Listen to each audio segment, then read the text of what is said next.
What would you risk to save a weapon that was never meant to feel? When they gave him a broken alien girl, they never expected him to fight for her soul. I remember the moment I knew I was going to die. The cold had long since stopped hurting. That's the cruelest mercy of freezing to death. The pain just stops. Your body surrenders before your mind does. First comes the burning sensation across your skin like 1,000 tiny needles. Then numbness creeps in, starting at your extremities, working its way toward your core. By the time the shivering stops, you're already halfway gone. I clutched Cael tighter against my chest as we collapsed into the snow.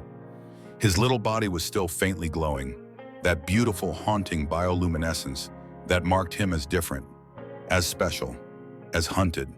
The soft blue light pulsed in rhythm with his heartbeat. Strong, then weak, then strong again. Fighting even now, the wind howled around us, a banshee's wail across the barren landscape. Ice crystals stung my face, but I couldn't feel them anymore. All I could feel was Cael's weight in my arms, growing heavier as my strength faded. And all I could see was the waste of white stretching endlessly in every direction. Better to dream warm, I whispered to him, my final prayer carried away by the howling wind that had become the soundtrack to our exile. The words formed frost in the air, crystallizing before vanishing. Just like we would. What strange creatures humans are. Even facing death, my mind wandered to the most random memories. The smell of synthetic coffee in the communal dining hall. The sound of laughter echoing through hydroponics during harvest season. The feel of my partner's hand in mine as we watched the first engineered plants take root in Mir 9's hostile soil. All gone now, just like we would be soon. My eyelids grew impossibly heavy as snowflakes gathered on my lashes. I didn't fight it anymore. What was the point? 12 shelters had turned us away. 12 times I'd seen the same look in their eyes when they scanned our blank chip bands, when they saw Cael's glow. Fear masked as procedure. Rejection disguised as protocol. No room, they would say, not meeting my eyes. Insufficient resources. They would explain, looking at Cael like he was a virus. Specialized medical care required. They would mutter, meaning they didn't want his difference contaminating their carefully controlled environments. I'd stopped believing their excuses after the 3rd shelter. By the 7th, I'd stopped pleading. By the 12th, I'd stopped hoping. As my consciousness faded, I thought I saw a figure moving through the whiteout. But that was impossible. No one lived this far out in the wastes of Mir 9. This sector had been abandoned years ago when the 2nd dome collapsed. The radiation levels alone should have made it uninhabitable. No one except the desperate and the damned, and now not even us. I felt Cael stir against me, his small hand reaching up to touch my face. His fingers were cold, too cold. His glow was dimming. I tried to tell him I loved him, but my lips wouldn't move anymore. I tried to hold him tighter, but my arms had forgotten how. My last thought wasn't profound. It wasn't about the vastness of the universe or the cruelty of fate. It was simpler, more human. I just wished I could have kept him warm a little longer. Then darkness took me. Mir 9 was never meant to be a home. It was a stepping stone, a project, a dream that broke. They discovered it 87 years ago. The 9th potentially habitable moon in a system designated merely by numbers and coordinates. Too far from Earth to matter, too resource-rich to ignore. Helios Corp claimed it first, of course. They always did. Their survey drones identified rich deposits of rare minerals and enough water trapped in the permafrost to support a long-term terraforming initiative. The next frontier for humanity, the recruitment videos proclaimed. I still remember the promotional vids they used to show us during training. The 9th miracle, they called it. Glossy images of gleaming biodomes and thriving communities beneath an atmosphere slowly turning from toxic red to breathable blue. The promise of the first bloom, when Mir 9's engineered ecosystem would finally sustain itself without constant intervention. The reality was different, harsher. The biodomes weren't gleaming. They were utilitarian, constantly streaked with the reddish dust that permeated everything. The communities weren't thriving. They were surviving perpetually, one equipment failure away from catastrophe. And the atmosphere, it remained stubbornly toxic, resistant to the microbial transformation that had worked on other worlds. I didn't care. I was young, idealistic, eager to play my part in humanity's greatest challenge at Brown, creating life where none existed before. I'd graduated top of my class in xenobotany, specializing in extremophile adaptation. My thesis on mycorrhizal networks and high radiation environments had caught Helios Corp's attention. They promised me purpose. They promised me the stars. I was so proud to be selected as a guardian of the first bloom. We were revered in those early days, the ones who would nurture life from barren soil, coax oxygen from stubborn minerals. I still remember my first day on Mir 9 stepping through decontamination into the main dome heart, pounding with excitement and fear. The artificial gravity was set slightly lower than Earth standard, a compromise between human comfort and energy conservation. It made every step feel like a small leap of faith. They assigned me to Quadrant 7, the experimental agricultural sector. My partner was Leon Trevino, brilliant, driven, with a laugh that could fill an entire hydroponics bay. He'd been on Mir 9 for 3 years already, working on symbiotic bacterial strains that could process the moon's toxic soil compounds. The company wants results, he told me that first night as we cataloged seedling response rates. But the planet demands patience. For 2 years, we found a balance between those competing demands. We created life in careful, measured steps. Specialized bacteria to break down toxic compounds, hardy mosses that could withstand the radiation levels, genetically modified fungi to create the first soil networks. Each success was celebrated throughout the settlement, each failure analyzed with scientific detachment. We fell in love between those success and failures. Not dramatically, not suddenly, but inevitably, like plants turning toward light. We moved into shared quarters after the first year.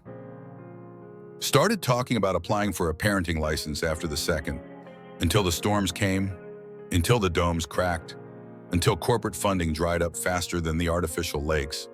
The first dome failure took out residential sector 3. 217 lives lost in a catastrophic decompression event. Helios Corp called it an unfortunate structural anomaly. They promised reinforcements, additional resources, improved safety protocols. They sent condolence forms and budget cuts instead. The second dome failure 6 months later was slower but more insidious. Microfractures in the agricultural quadrant, my quadrant, allowed toxic atmosphere to seep in gradually. Crops failed. Bacteria cultures died. Carefully nurtured soil networks collapsed. Through it all, we guardians worked harder, slept less, believed more. We had to. The alternative was admitting we were stranded on a moon that didn't want us fighting for a future that would never come. Until my partner died trying to save a settlement that management had already written off. The official report called it a heroic but unauthorized attempt to restore atmospheric integrity to Outpost Delta. What it doesn't mention is that Outpost Delta housed 36 families. That Helios Corp had deemed them expendable. That Leon refused to accept that designation for any human life. He took our best environmental suit and an experimental catalyst designed to neutralize the worst toxins in Mir 9's atmosphere. He believed he could buy the families enough time to evacuate. The suit failed before the catalyst could.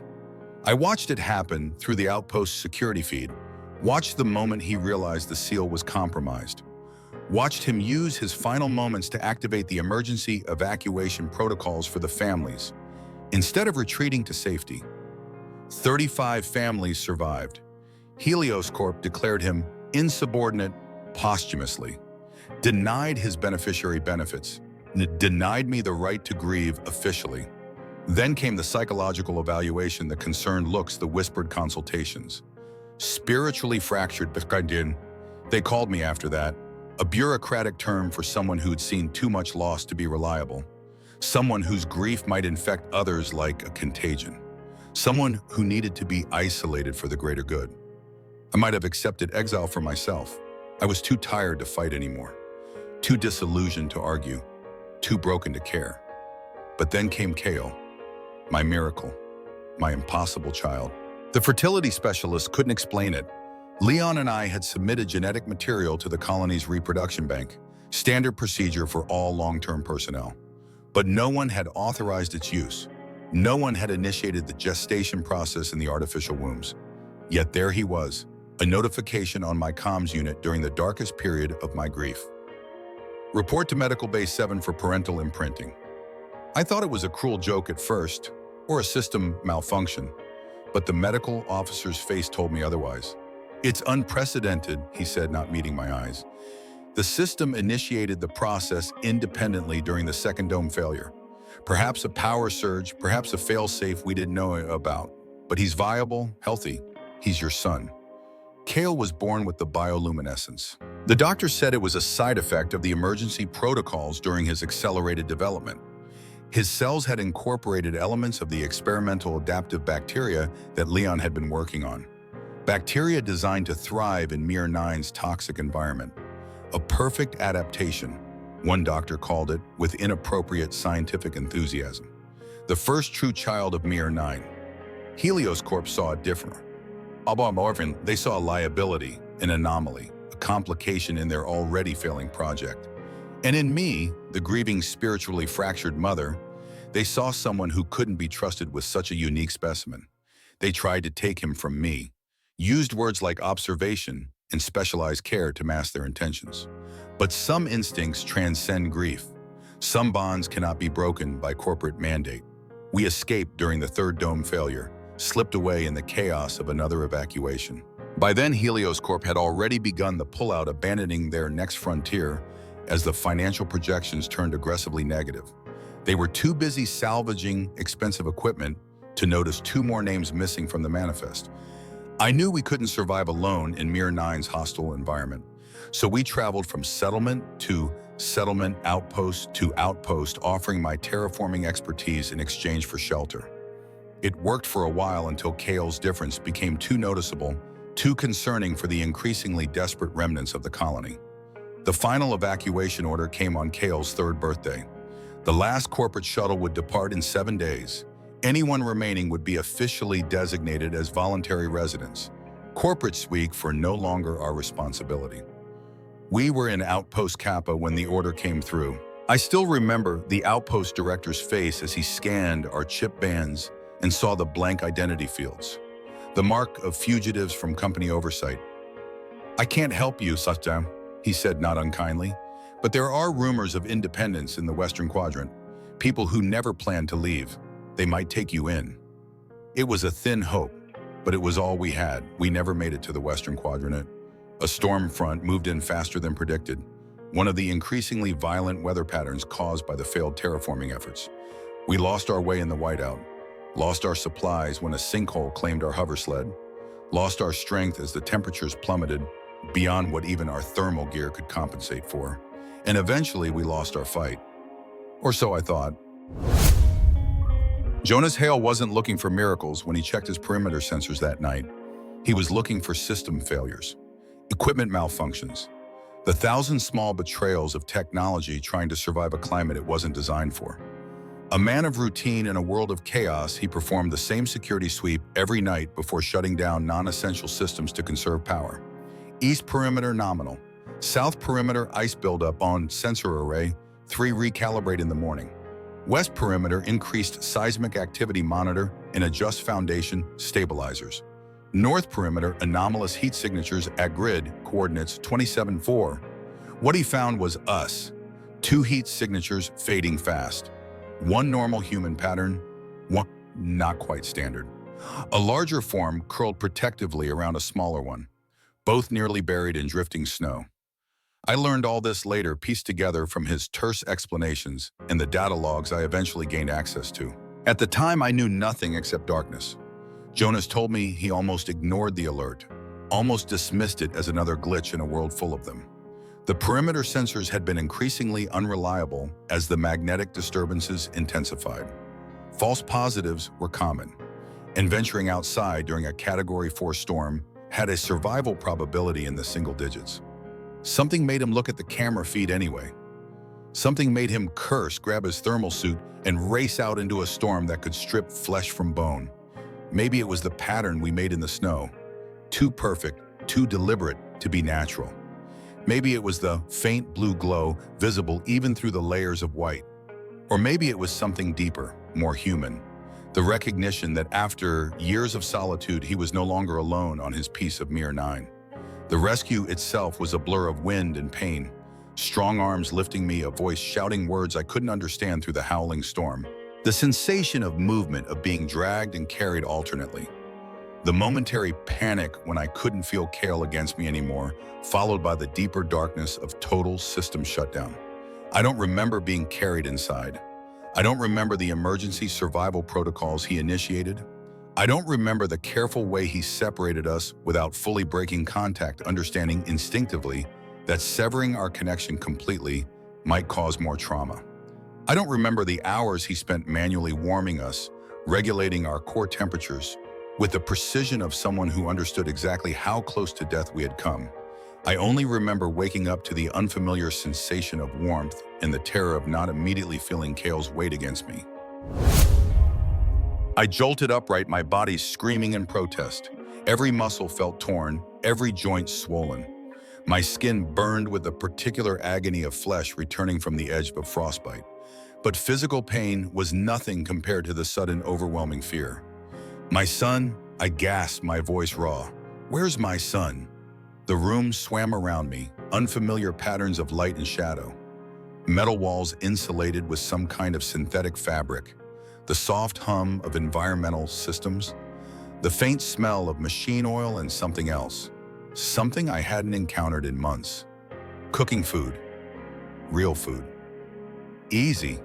The voice came from a man sitting across the small room. Rough-edged like he didn't use it much. "The boy's right there, sleeping. He's okay." I followed his gesture, my eyes still struggling to focus. And there was Cael curled up on a narrow cot wrapped in mismatched blankets.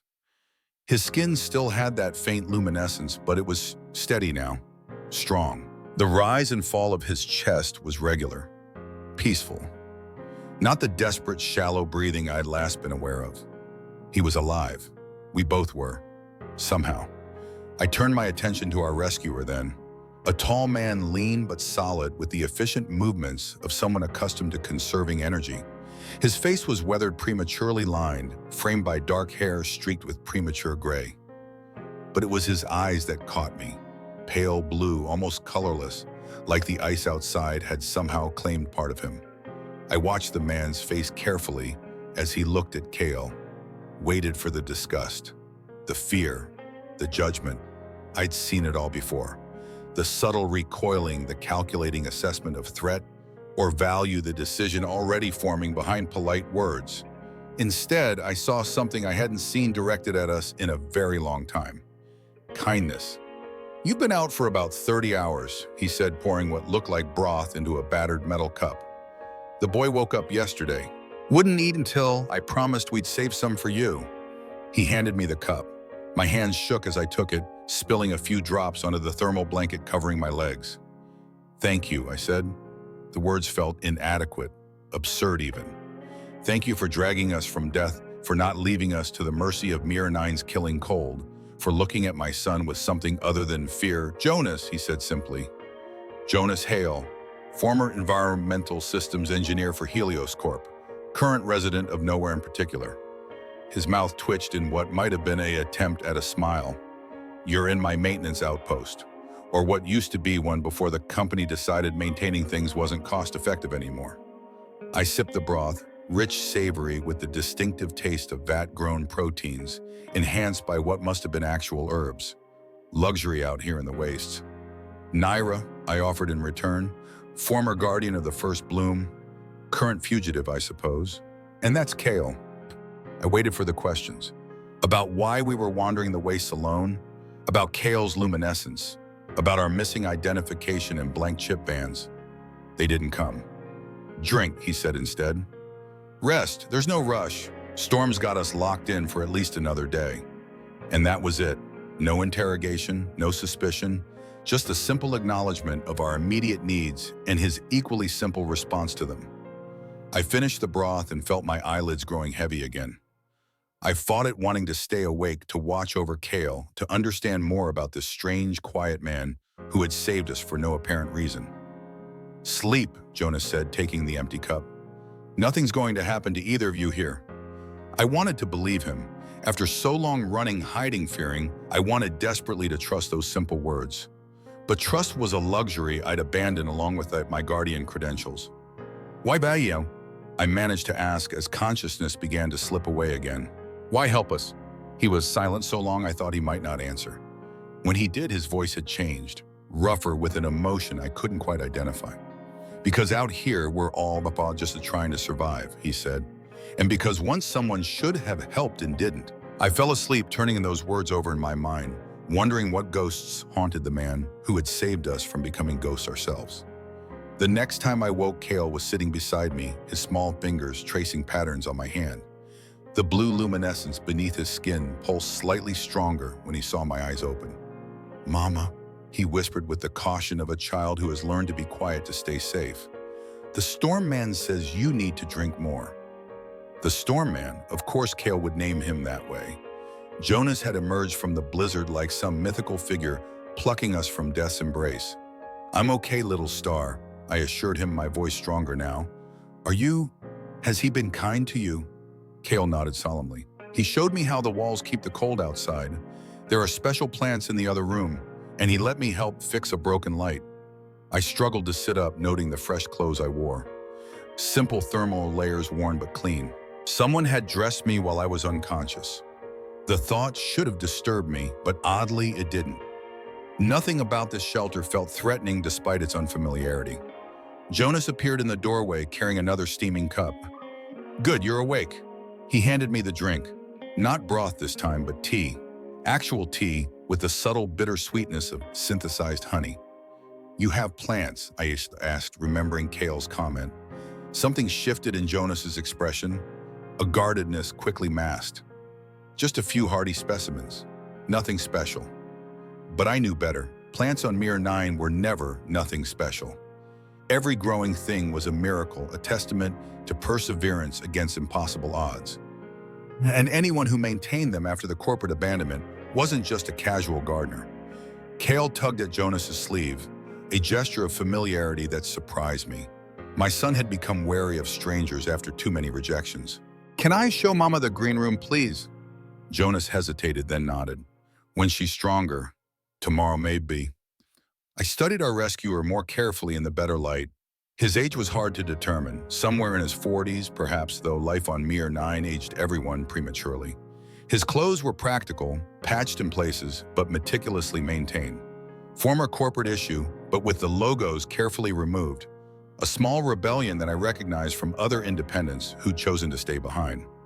Thank you, I said again, meaning it for everything, for the rescue, for the care, for being kind to my son. He acknowledged it with a nod and turned to leave. You smell like fire, Cael said to Jonas on the third day, his small voice breaking the careful silence we'd maintained during our shared breakfast. It was the most personal observation he'd made yet about our host.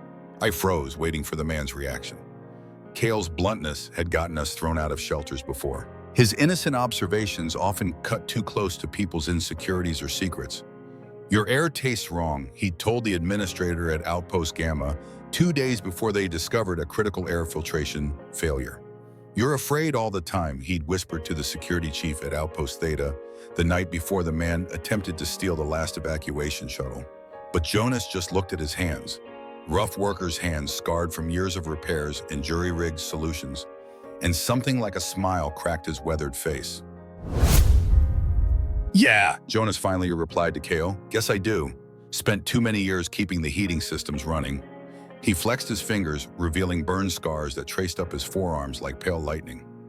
When the primary geothermal tap failed during the first winter after the evacuation, I had to manually reroute the coolant systems. Ended up with a nice set of souvenirs. He tapped one particularly severe scar that disappeared beneath his sleeve. Worth it, though, would have frozen solid otherwise. It was the longest speech I'd heard from him yet. Cael nodded seriously as if Jonas had just imparted profound wisdom, rather than a casual anecdote about survival. Can I help keep things warm too? Cael asked. That ghost of a smile returned to Jonas's face. As a matter of fact, kid, I could use an assistant with small hands for today's maintenance checks. If your mother approves, that is. They both looked at me then. My son with eager hope, Jonas, with careful deference to my authority. It was a courtesy we hadn't experienced in a long time. Most of the outposts we'd sought shelter in had treated Cael as community property subject to their rules and scrutiny. What would it involve? I asked, both protective and unwilling to dampen Cael's enthusiasm. Air filtration inspection. Nothing dangerous. The maintenance tunnels are small, designed for service drones we don't have anymore. Cael could help check the filters while I monitor from the control panel. Jonas's explanation was straightforward, practical. No patronizing reassurances, no dismissal of my concerns. "I'll be really careful, Mama," Cael promised, his skin pulsing slightly brighter with excitement. I nodded a tentative step toward trust. "Okay. But you listen to everything Jonas tells you, understand?" Days melted into a tentative routine in Jonas's shelter. It wasn't much, just a repurposed maintenance hub from the original terraforming project. But it was solid, protected. Every inch reflected stubborn ingenuity, from the patchwork solar arrays to the water reclamation system built from salvaged parts. Jonas had transformed what should have been a temporary outpost into a surprisingly sustainable haven. The main living area was circular, with corridors branching like spokes to smaller functional spaces. Sleeping quarters, hygiene facilities, storage, and the mysterious green room Cael had mentioned. The walls were reinforced with salvaged insulation panels, keeping the brutal cold at bay. Lighting came from a combination of power-efficient panels and bioluminescent cultures growing in transparent tubes along the ceiling. Distant cousins, perhaps, to whatever had been incorporated into Cael's genetic makeup. I learned that Jonas had been alone here for nearly 4 years, ever since the final evacuation shuttles departed. He'd been part of the environmental control team for the main settlement, specializing in atmosphere processing and circulation systems. When Helios Corp pulled out, they'd offered him passage back to the central planets, but he declined. "Nothing for me there," was all he said when I asked why. "At least here I understand my place in things." I didn't push. We all had our reasons for being on Mir 9. Some were simpler than others. The first time I helped Jonas fix an air vent, our hands accidentally touched. We both pulled back like we'd been shocked. Human contact had become so foreign to both of us. I'd held Cael, of course, had maintained that physical connection through all our struggles. But adult touch, casual cooperative contact, that had disappeared from my life when Leon died. "Sorry," we said in unison, then looked away, embarrassed by the synchronicity. I wondered later if Jonas had any physical contact at all during his years of solitude. The thought was unexpectedly painful. But later that day, I found him showing Cael how to repair a solar relay. My son's face was scrunched in concentration as his small fingers followed Jonas's larger ones through the delicate work. They knelt together before an open panel, bathed in the warm amber light of Jonas's work lamp. Cael asked questions in his soft, precise way, and Jonas answered with patient thoroughness, never simplifying to the point of inaccuracy, never showing frustration at repeated inquiries. "Careful with that connection," Jonas instructed. "It carries enough current to give you a nasty zap if the insulation is compromised." "Is that how you got the mark on your thumb?" Cael asked, noticing yet another scar. "Good eye, kid. Yeah, that's exactly how. Wasn't paying attention during a storm repair." "I'll be careful," Cael promised, his tongue caught between his teeth as he delicately adjusted the connection. Then Cael giggled, actually giggled, when they got it working and a string of salvaged lights flickered to life above them. The sound was so unexpected, so pure, it caught in my chest like a physical thing. I couldn't remember the last time I'd heard him laugh like that, without restraint, without the constant underlying caution that had become second nature to both of us. "You did that," Jonas said to Cael, his voice solemn but his eyes bright. "You fixed it." Cael beamed with pride, his skin glowing noticeably brighter. Then he looked up and saw me watching them from the doorway. "Mama, look what we did. I helped make light." I smiled at him, forcing back the unexpected tightness in my throat. "I see that little star. It's beautiful." I turned away before either could see my tears. Hope is dangerous when you've learned to live without it, and I was suddenly aware that I was starting to hope again. Not just for survival, but for something more, something better. A place where Cael could laugh and learn and grow. A place where his differences might be valued rather than feared. A place that couldn't possibly last if history was any guide. That night as Cael slept, Jonas and I sat in the main living area nursing cups of herbal tea, another small luxury he had somehow maintained. The storm had finally subsided, leaving an eerie stillness in its wake. The silence between us wasn't uncomfortable, but it was heavy with unasked questions. "He's a remarkable child," Jonas said, finally his gaze fixed on the cup in his hands. I tensed, waiting for the inevitable inquiries about Cael's luminescence, his unusual perceptiveness, his origins. "Thank you," I said cautiously. "He sees things clearly," Jonas continued. "Doesn't get distracted by what things should be or used to be. Just accepts what is and works with it." A pause. That's rare, even more so on Mir 9. It wasn't the comment I'd expected. Not clinical curiosity or fearful suspicion, but genuine appreciation of who Cael was, not just what he was. "He's had to adapt," I said. "We both have." Jonas nodded. Adaptation is the only game left on this moon. The core never understood that. They thought terraforming was about forcing the environment to adapt to us. Should have been the other way around. It was a heretical perspective from a former Helios Corp employee. The company line had always been absolute control, predictable outcomes, engineered solutions. Adaptation was seen as defeat, an admission that humanity couldn't simply remake worlds in its image. "Is that why you stayed?" I asked. "To adapt." He smiled faintly. "I stayed because I'm stubborn. Because someone told me it was impossible. Because sometimes the only way to win is to change the rules of the game." He glanced toward the corridor that led to the mysterious green room. "And maybe because I started something I needed to finish." Before I could ask what he meant, he stood. "It's late. You should rest while you can. Tomorrow we need to check the external sensor grid. Storm probably damaged it." Just like that, the moment of openness passed, but something had shifted between us. A first crack in the careful walls we'd both maintained. We'd been with Jonas nearly 3 weeks when the proximity alert sounded. The harsh blare cut through the shelter like a physical thing, sending Cael scrambling under the table where he'd been drawing with some salvaged graphite sticks. I was on my feet instantly, heart pounding with familiar terror. No one should be out here. No one except scavengers, opportunists, or worse, corporate cleanup crews rumored to sanitize unauthorized independent settlements. "Stay here," Jonas ordered, grabbing his pulse rifle from its locked cabinet. The weapon looked well-maintained but unused, a last resort rather than a regular tool. I pulled Cael behind me, scanning the room for weapons escape routes. Old instincts never die. Where were our emergency packs? How much radiation shielding would we need if we had to flee into the wastes? How long could Cael's adaptive metabolism handle exposure to the toxic atmosphere? Jonas. The voice that came through the comm unit was male, educated with the faint accent of the Central Planets. "It's Solon. Don't shoot, you paranoid bastard." I watched Jonas's entire demeanor change. His shoulders dropped, the rifle lowered. A tension I hadn't even realized he carried seemed to drain away, and something almost unrecognizable transformed his face. He actually laughed. "Solon, what the hell are you doing out here?" "Freezing my highly educated ass off while you take your sweet time opening the damn airlock," came the reply, edged with humor, despite the harsh words. "Some of us don't have your mutant resistance to cold, you know."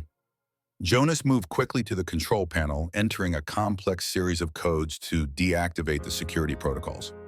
The external airlock cycled, followed by a series of mechanical thuds as pressure equalized and decontamination procedures initiated. "It's okay," Jonas assured us, noticing our still defensive posture. "He's a friend, one of the few I've got left." The inner airlock door finally slid open, and a tall, thin man with dark skin and intelligent eyes stepped through. He was bundled in high-quality extreme weather gear, better than anything I'd seen since the corporate evacuation. As he pulled back his thermal hood, I noticed the silver threading at his temples and the fine lines around his eyes that suggested both age and laughter. 4 years in this frozen hellscape and you still can't program a decent welcome protocol, the newcomer grumbled, stripping off his insulated gloves. Then he noticed us and his expression shifted to one of genuine surprise. "You have guests." "Survivors," Jonas corrected. "Found them in the last storm. This is Nyra, former Guardian. and her son, Cael, Dr. Solon, former chief medical officer of Mir 9's main settlement, one of the last to leave when the project was officially abandoned. His position had given him access to all medical records, all genetic profiles, all biological research conducted during the colony's operation, including potentially information about Cael's unique condition, and apparently Jonas's friend. I shifted subtly, placing myself more firmly between Cael and this new variable in our precarious equation. A guardian! Solana's eyebrows rose. I thought all of you evacuated with the second wave. His gaze settled on me with clinical assessment. Not hostile, but analytical in a way that made my skin prickle. You weren't part of the final medical screening protocols. Because I'd hidden, because I'd run rather than let them take Cael for observation. Before I could fabricate a suitably vague response, Solon's attention shifted to Cael, who had cautiously emerged from behind me. His eyes widened as he noticed my son's luminescent skin visible even through his long-sleeve clothing. But unlike others, his expression was professional curiosity, not fear. Not disgust, not calculation of profit or threat. Fascinating, he murmured, crouching down to Cael's level.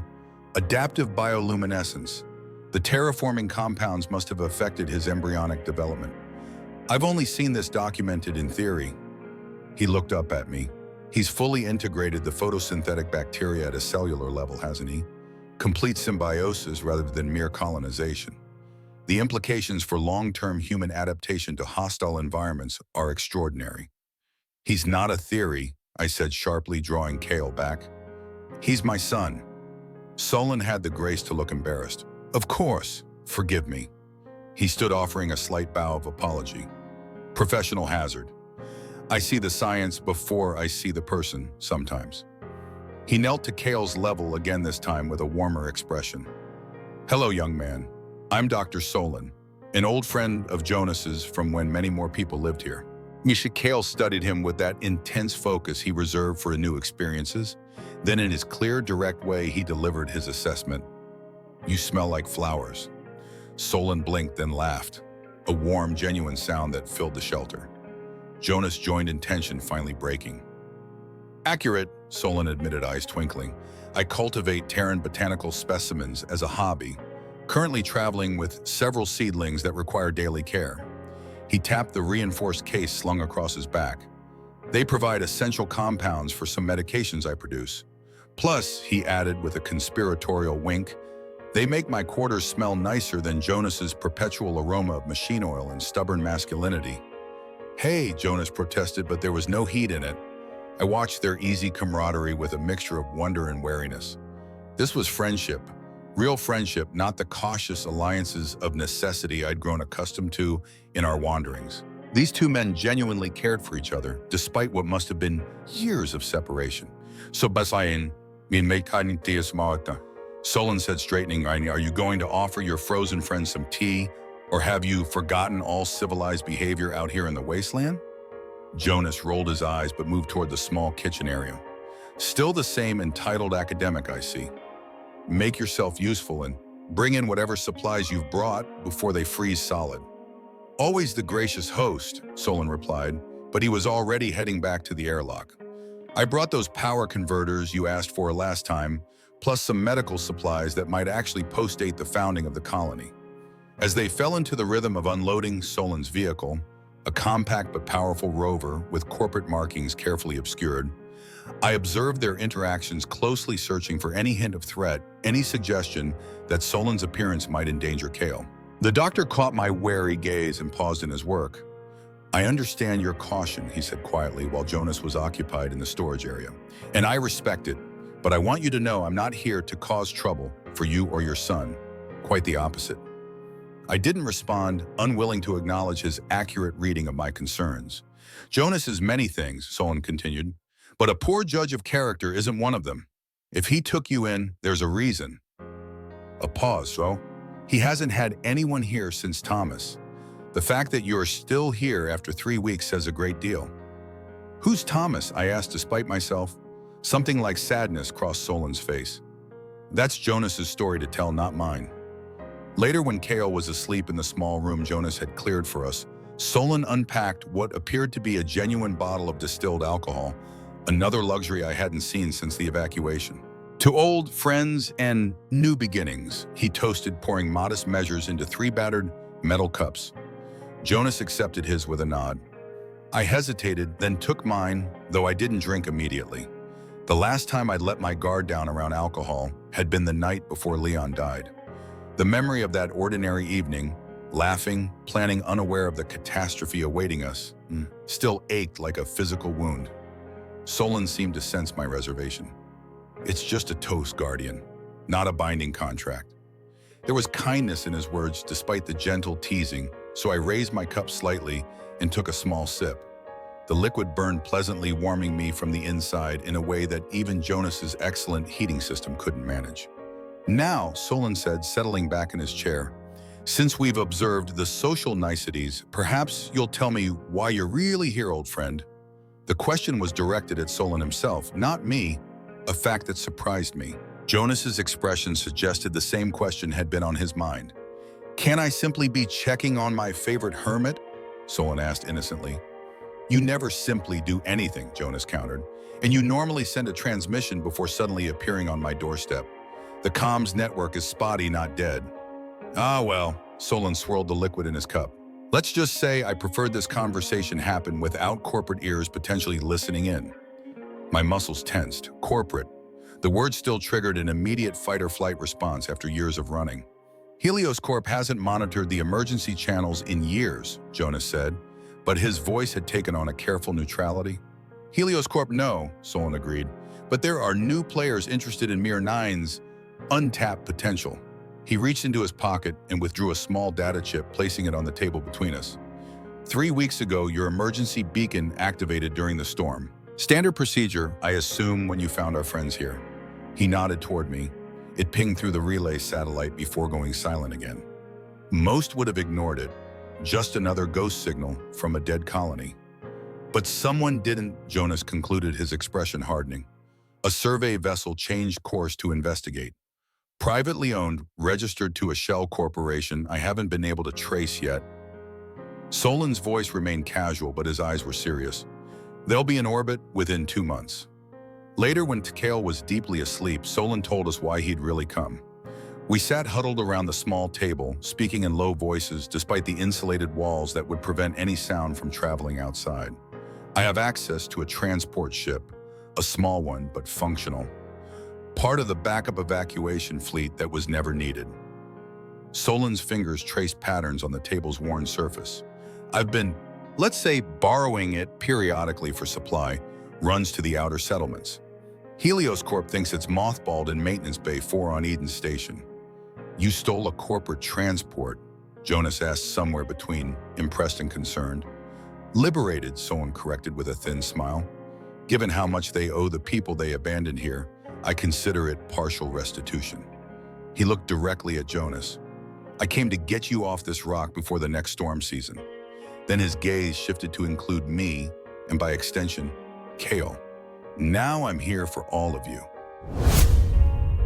The proposition hung between us like a ghost. Leave Mir 9, start over somewhere else, somewhere civilized, somewhere we wouldn't have to fight daily battles against cold and radiation and dwindling resources. Somewhere Cael might meet other children, experience something resembling a normal childhood. Somewhere he'd be the only one of his kind. Somewhere his difference would be even more apparent, more alienating.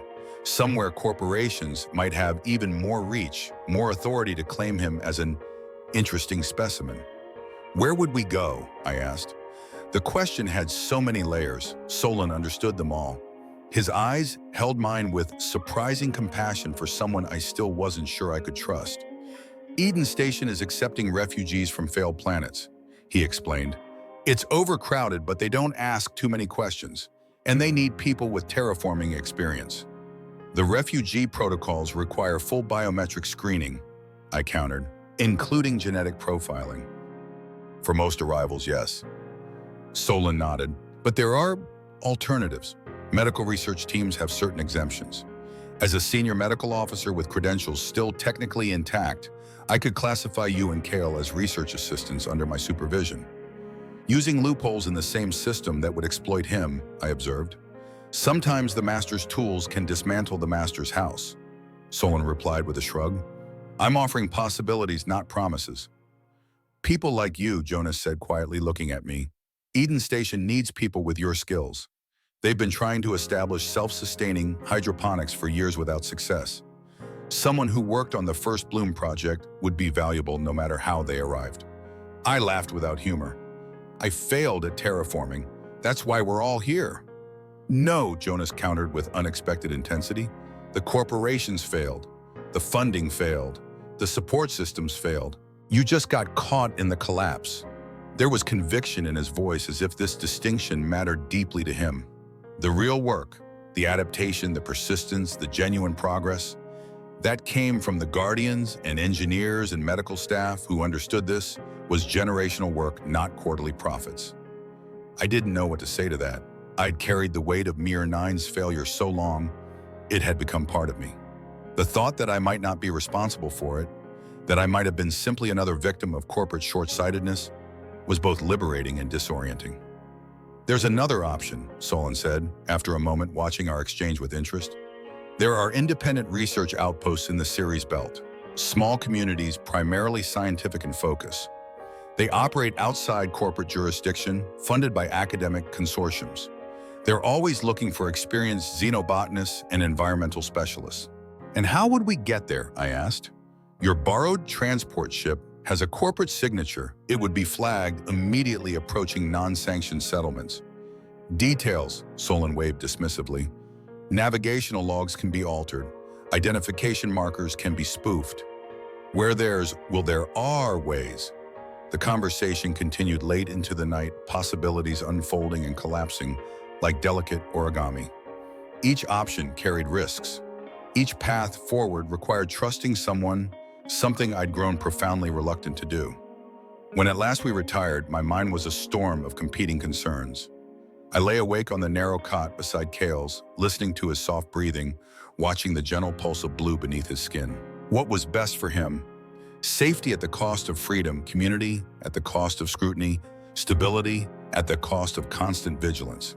What kind of life could I actually provide with no resources, no connections, no identity that wouldn't raise immediate flags in any civilized system? That night, I found Jonas outside, standing on the small observation platform he'd built atop the shelter. The cold was brutal, but the sky was clear, a vast star-strewn canopy of impossible beauty. Nyra's twin moons hung low on the horizon, casting blue-white light across the frozen landscape. I wrapped my thermal cloak tighter and joined him, our breath-forming crystalline clouds that dispersed into the darkness. Are you going with him? I asked. I don't know, he admitted, not looking at me. I've been alone here so long, I'm not sure I remember how to be around people anymore. We're people, I said softly. He turned to me, then his eyes reflecting the distant moons. Yes, you are. There was something in his voice, a resonance of loneliness, of wonder, of cautious hope that mirrored my own confused emotions. For a moment, I thought he might reach for my hand. For a moment, I thought I might let him. Instead, he looked back at the stars. When I first stayed behind, people called me crazy, said I was committing suicide by stubbornness. Maybe they were right. His breath clouded before him.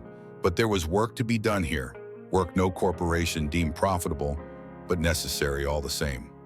What kind of work? He hesitated. Tomorrow. I'll show you tomorrow. We stood in silence, then side by side, but not touching, contemplating separate futures that had somehow unexpectedly become entangled. The next morning, Cael was helping me sort through our meager possessions, a habit from years of needing to be ready to move at a moment's notice. When he asked the question, that would change everything. Will the seeds grow if we leave them? I stared at him, confused. What seeds, sweetheart?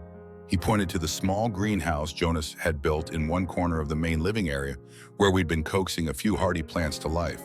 Common herbs mostly, a luxury in the harsh environment, but nothing extraordinary. Those seeds, and the ones in the ground outside, will they grow if no one's here to help them? I hesitated, unsure how to explain the realities of Nyra's hostile environment to a child. Plants need care, Cael, especially here where it's so cold and the soil isn't naturally suited for them. But they're trying really hard, he insisted with the particular intensity he brought to matters he deemed important. I can feel them trying. They just need more time and help.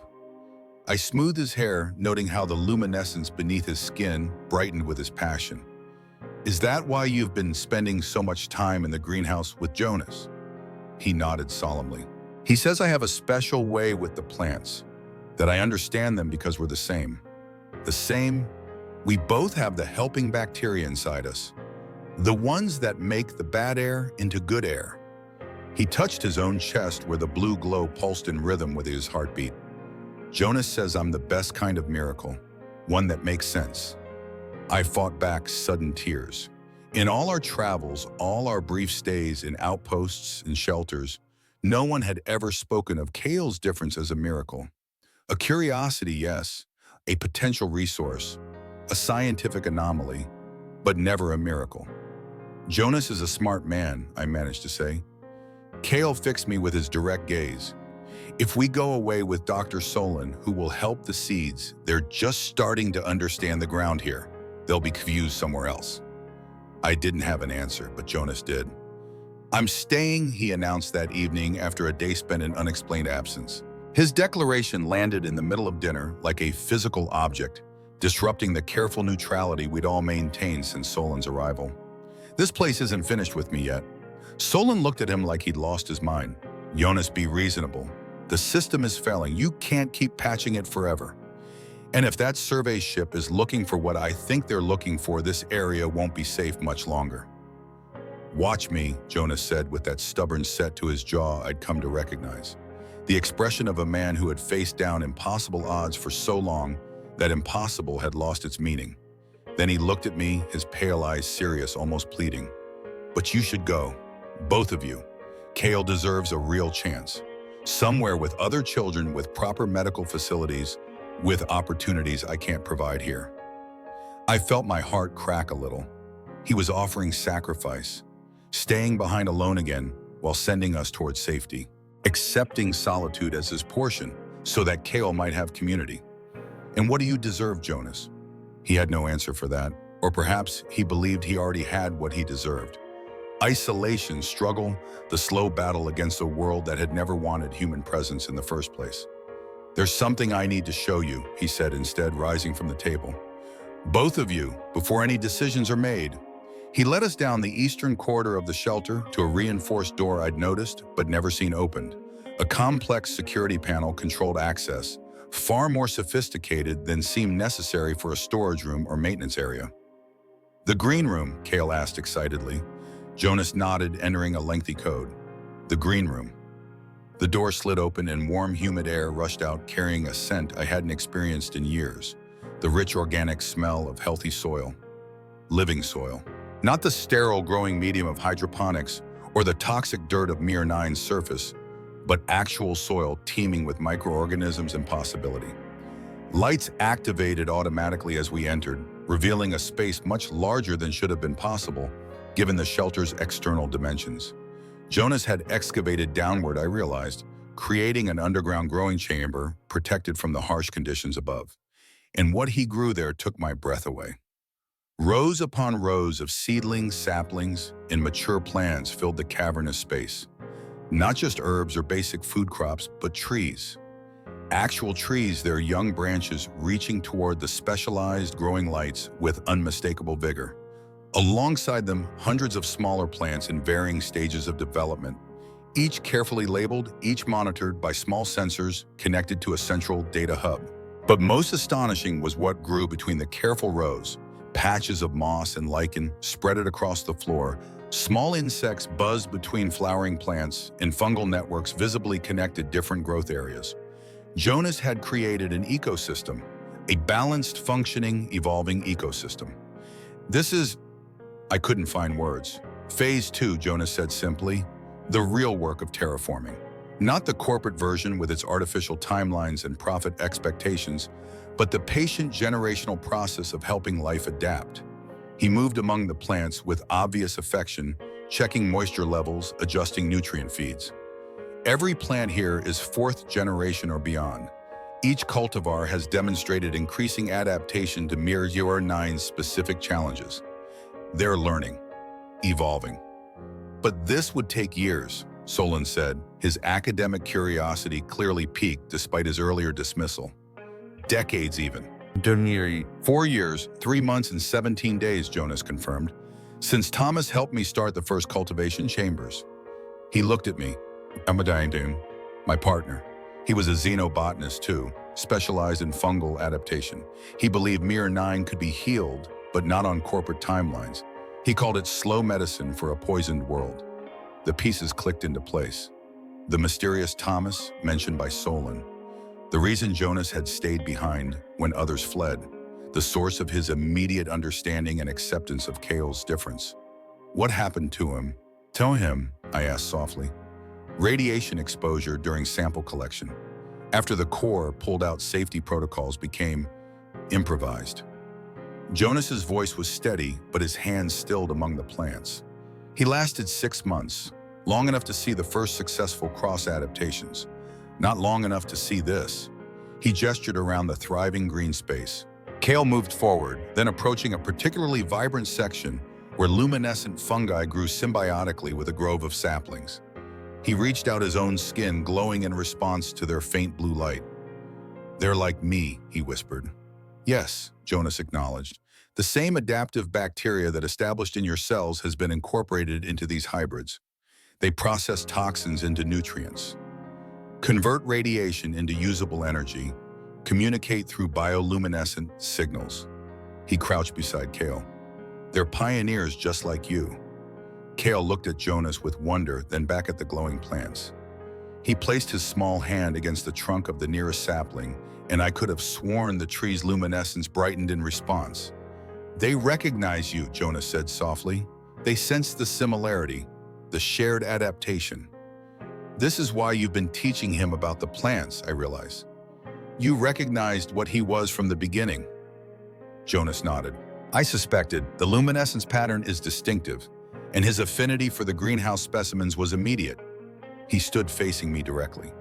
Cael isn't just adapted to survive on Mir 9 Nyra. He's adapted to help heal it. I felt the weight of his words sink into me. The implication that my son might have a purpose here, a role beyond mere survival. It was both compelling and terrifying. That's a lot to place on a child's shoulders, I said cautiously. It's not a burden, Jonas countered. It's a gift, one that shouldn't be wasted in some crowded station or corporate-controlled colony where his uniqueness would be suppressed or exploited. Solon, who had been unusually quiet as he examined the remarkable ecosystem, finally spoke. You've created something extraordinary here, Jonas. Truly, but it's still only a controlled experiment. Scaling this to actual terraforming would require resources you don't have. Decades of work. Protection from the corporations that will inevitably try to claim it. I know, Jonas acknowledged. That's why I need help. His eyes met mine, then shifted to Cael, then back to me. Your help specifically. The unspoken invitation hung in the air between us. Stay, join me, build something that matters, choose purpose over safety. And what happens when the survey ship arrives? I challenge, though part of me already longed to say yes. What happens when they discover what you've created here? Jonas smiled, a real smile, not the ghost of one I'd grown accustomed to. That's where our good doctor comes in, if he's willing. Solon raised an eyebrow. I'm listening. You have access to Eden Station's communication array. I need you to deposit some carefully crafted research findings in the public scientific database. Preliminary studies suggesting Mir 9's terraforming failure was due to proprietary corporate methods, while highlighting the promising results of alternative approaches based on symbiotic adaptation. Creating academic interest to deter corporate exploitation. Solon nodded appreciatively. Clever, scientific scrutiny as a shield. Knowledge wants to be open, Jonas said simply. Corp want it contained. We use the tension to our advantage. I watched this exchange with growing amazement. Jonas wasn't just a stubborn survivor hiding in the wastes. He had a vision, a plan, a genuine belief that Mir 9 could still fulfill its promise, not as a corporate asset, but as a model for true planetary adaptation. It's not without risk, Solon cautioned, but it has a certain elegant audacity I find appealing. He looked at me. The choice is still yours, of course. My offer to transport you and Cael to safer locations stands. I felt torn between competing futures, each with its own promises and perils. Before I could respond, Cael spoke up from where he'd been communing with the luminescent plants. "I want to stay with the trees," he said decisively. "They need us, Mama." "Cael, it's not that simple," I began.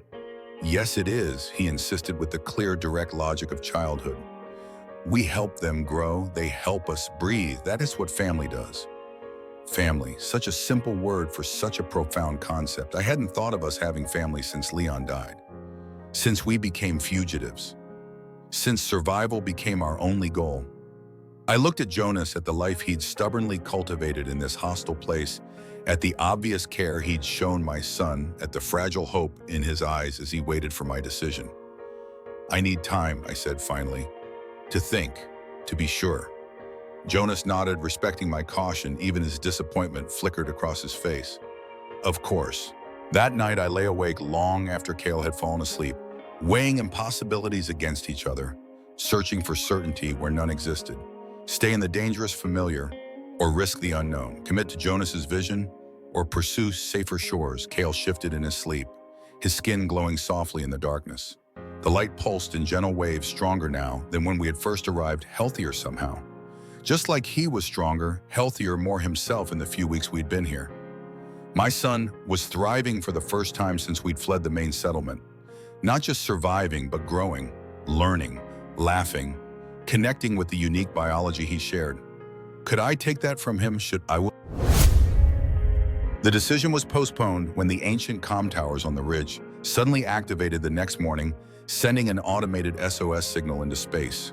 The shelter's alert system detected the transmission, immediately setting off alarms that sent us all rushing to the control room. "That's not possible," Jonas muttered, checking his systems. "Those towers have been dead for years. I personally disconnected the power relays after the evacuation to prevent exactly this kind of ghost signal." He pulled up a diagnostic display, fingers flying across the interface with practiced efficiency. The screen showed a schematic of the communications array positioned 2 kilometers north of the shelter, a remnant of the original terraforming infrastructure designed to maintain contact with orbital support systems long since abandoned. Solon's expression was grim as he studied the data. Could be a power surge from the solar flares. The magnetosphere has been increasingly unstable this season, or someone's found us. I finished, the cold certainty of danger settling into my bones like an old friend. I'd felt this many times during our years of hiding. The sudden awareness that safety was an illusion, that we needed to run again. The implications were clear. An active signal could bring help, or it could bring scavengers. People who'd see Cael as a valuable biological curiosity. People who'd see our shelter as resources to be taken. Corporate interests who'd claim Jonas's remarkable work as their intellectual property, their rightful asset. "We need to shut it down," Jonas said, his voice hard with resolve. "Now, before the signal reaches any monitoring satellites." "The towers are analog," Solon pointed out, "designed to operate independently from the main settlement. That's why they're still functional after all this time. We can't simply hack in and deactivate them remotely. Then we do it manually." Jonas was already moving toward the equipment locker, pulling out extreme weather gear. "I'll go up and physically disconnect the broadcast array." "Not alone," I said, reaching for a thermal suit. "I know those systems. I helped maintain them during the early colony days." Jonas looked like he might protest, then nodded. "2 can work faster than 1. Solon, you stay with Cael." The doctor agreed, though he looked uneasy. "Be careful. That equipment wasn't designed for the storms it's endured these past years. Structural integrity is questionable at best." "We'll be fine," Jonas assured him, but the tightness around his eyes betrayed his concern. I knelt beside Cael, who watched our preparations with worried eyes. "We need to go fix something important," I explained, keeping my voice calm despite the urgency thrumming through me. "Dr. Solon will stay with you. We won't be gone long." "The cold is angry today," Cael said in his particular way of personifying Mir 9's harsh conditions. "It wants to bite." "Then we'll just have to be faster than its teeth," I replied, forcing a smile as I zipped up my thermal gear. I kissed his forehead, feeling the warmth of his skin against my lips. "Be good. We'll be back before you know it." The climb to the comm towers was treacherous, more so than I'd anticipated. Jonas and I made our way across the frozen landscape in his rugged terrain vehicle, a salvaged mining transport modified for the extreme conditions.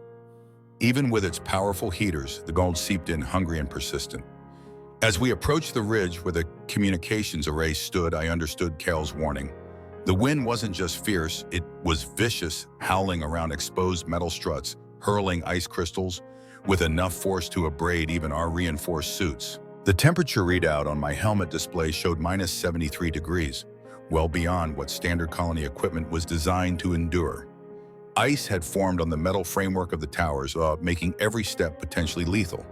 The structures themselves, three delicate spires originally designed to triangulate signals for precise positioning, now looked like skeletal fingers clawing at the colorless one, had partially collapsed its upper section, dangling precariously held by a few stressed cables.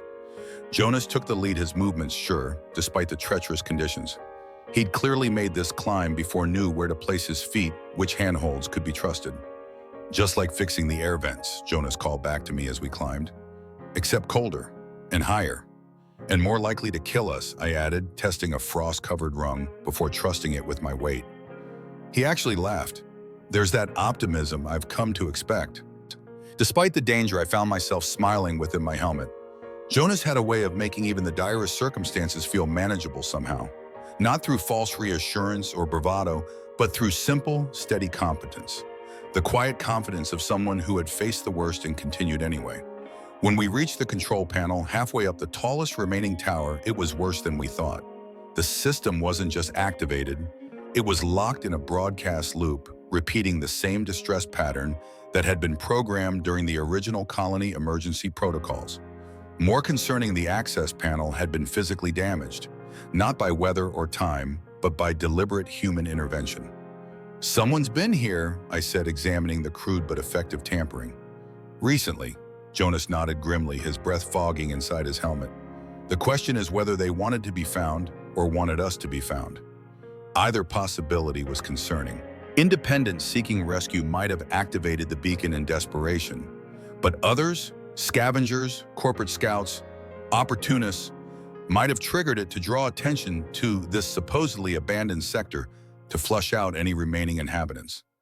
"I need to bypass the primary circuit," Jonas explained, his fingers already numb from the cold despite our insulated gloves. "Can you hold this panel open?" I braced the damaged cover while Jonas worked on the internal components. The wind threatened to tear us from our precarious perch with each gust. Ice formed on our suits, adding weight, making every movement more difficult. But we persisted, our shared purpose creating a rhythm between us. He would point, I would hold. I would suggest, he would implement.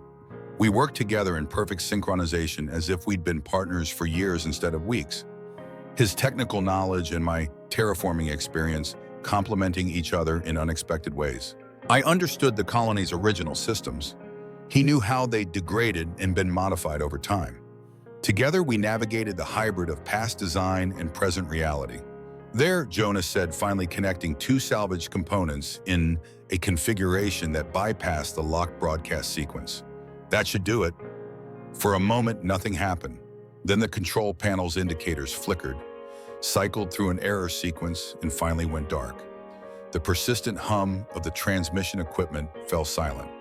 When the lights finally went dark and the signal died, we shared a look of pure triumph through our fogged visors. "We did it," I breathed. "We did it," he echoed.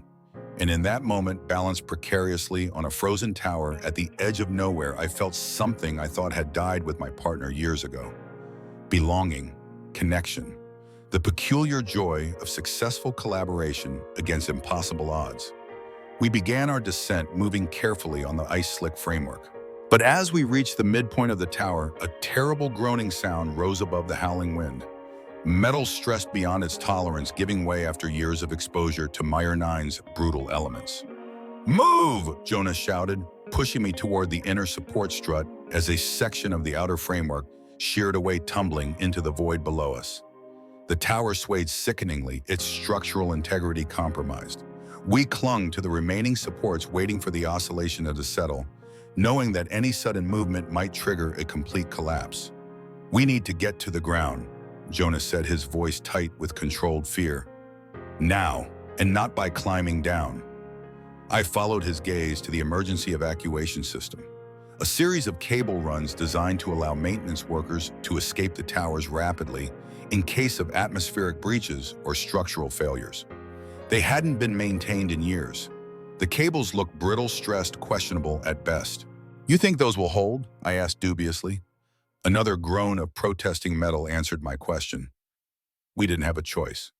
One at a time, Jonas instructed, securing a descent harness to the cable. "You first, I'll follow." I wanted to argue to insist he go first, but there wasn't time. The tower shuddered again, more violently this time. I attached the harness as he'd shown, checked the safety locks, and prepared to launch. "Nyra," Jonas said, his hand gripping my arm through layers of insulation. "If something happens," he hesitated, "tell Cael the trees will remember him." The simple statement hit me with unexpected force. It wasn't just a message for my son. It was Jonas acknowledging the possibility of his own death, ensuring his work, his legacy would continue, even if he didn't. "Tell him yourself," I replied fiercely. "We're both getting down from here." Before he could respond, I pushed off from the platform, launching into the churning air. The descent was terrifying. A controlled fall, relying on technology never designed to withstand years of neglect. The cable groaned under my weight, frost cracking off as the mechanism engaged. For several heart-stopping seconds, I plummeted faster than the system could brake, certain I would hit the ground at lethal velocity. Then the resistance caught, slowing my descent to a manageable speed. I landed hard but safely at the base of the tower, quickly disengaging from the cable system so Jonas could follow. "Clear!" I shouted into my comm, the wind tearing the word away almost before it was spoken. I watched anxiously as Jonas secured himself to the descent line, his movements efficient, despite the tower's increasingly violent swaying. Just as he prepared to launch, a massive crack echoed across the ridge. One of the primary support pylons had given way, sending catastrophic stress patterns through the entire structure. Jonas didn't hesitate. He leapt from the platform as the tower began its terminal collapse, the descent cable whipping wildly as the attachment points failed above him. For a terrible moment, I thought I would watch him die, crushed by falling debris or dashed against the frozen ground. But he'd calculated his jump perfectly, using the tower's collapse to swing away from the worst of the debris field. He hit the ground hard, rolling to absorb the impact, coming to rest mere meters from where I stood. I rushed to him, heart pounding with fear and relief. "Jonas," he pushed himself up, wincing but intact. "I'm okay, nothing broken." He looked back at the demolished tower, now a twisted heap of metal and ice. "Can't say the same for our communications problem. At least it can't broadcast anymore," I pointed out, helping him to his feet. We made our way back to the vehicle, both shaken by the near miss. As we drove toward the shelter, I found myself watching Jonas's profile, struck by the realization of how easily I might have lost him. This man who had saved us from death, who had shown Cael acceptance when others offered only fear, who had created life in the midst of desolation. This man I was beginning to care for more than I'd allowed myself to care for anyone since Leon. "Thank you," I said, simply, the words inadequate for all I wanted to express. He glanced at me, understanding in his pale eyes. Partners look out for each other. Partners. The term held promise, possibility. A future rather than merely survival. When we returned to the shelter, Cael launched himself into my arms with such force I nearly stumbled. "You came back," he exclaimed, his skin glowing bright with emotion. "Of course we did, little star," I assured him, holding him tight despite my exhaustion. "We promised we would." Solon approached more sedately, handing us steaming cups of his precious herbal tea. "The tower," he asked. "No longer a problem," Jonas replied, accepting the drink gratefully. "Though not in the way we planned. The entire structure collapsed." "After we deactivated the signal," I added quickly. "We got that done first." "Good, Otoye." Solon nodded, though I'm not sure it matters now. He gestured toward the communications console, where a new alert flashed insistently. "This came through while you were gone, on the emergency channel." Jonas set down his cup and moved to the console, accessing the message with quick commands. A text transmission appeared on the screen, its origin point identified as a vessel in high orbit around Myr 9. "Attention ground personnel. Survey vessel Prometheus acknowledges distress signal. Preliminary orbital scan indicates active power signatures in Sector 12. Landing party will deploy to investigate within 24 hours. Prepare for contact. The message was signed with a corporate identification number I didn't recognize, followed by a timestamp just 3 hours old. "They're already here," Solon said unnecessarily, "and they know someone's in this sector." Jonas's expression hardened as he read and reread the message. They weren't responding to the tower signal. They were already scanning the surface. They detected the power signature from the shelter. "Can we shut everything down?" I asked. "Make them think it was a false reading." "Not without risking the greenhouse environment," Jonas replied. "The plants wouldn't survive the temperature drop." He looked at me, then at Cael, "And neither would we in this weather." "Then we run," I said, automatically falling back on the survival strategy that had kept Cael and me alive for years.